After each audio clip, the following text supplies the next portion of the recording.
Hey, we're out here in the backyard of one of our customers' houses. We're building a shed on the side yard. We're going to show you some videos on this way as part of our how-to shed series. I want to talk about a couple of things real quick. I'm just going to see if I can flip this around so you can see the shed. I'm really good at managing this stuff. Obviously, well, I just turned it. Anyhow, so here we are building. This is actually a side yard shed, so it's going to be 4x10 along the side of the house. We can see that there. It's really important that you make sure that your sheds are nice and level, and you got a solid deck. So when you walk on them, there's no wobble and everything, just solid, right? And so that's important. The other thing is make sure that you get your sheds up off the ground a little bit.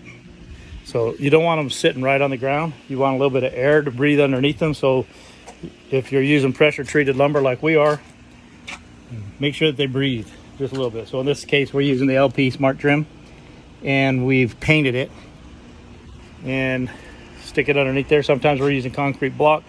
Since we already have a concrete base here, this concrete pavers here for this particular house, then we don't need very much. We also want to keep it as low as possible so that they're not having to step up in, doesn't require a ramp, things like that.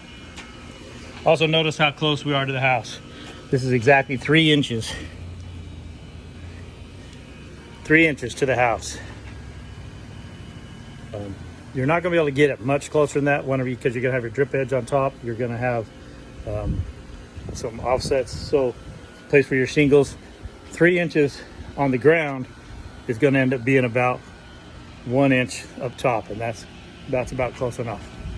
So anyhow, there's a couple of tips for you. Get your sheds level, get them secure, get your decks. If you start with your foundation right, take the time right there, make sure that your foundation is right, and then you're going to be happiest to have the best shed possible. So let's get some walls up on this thing. We're going to start the back wall and we're going to work our way forward. Hope that helps.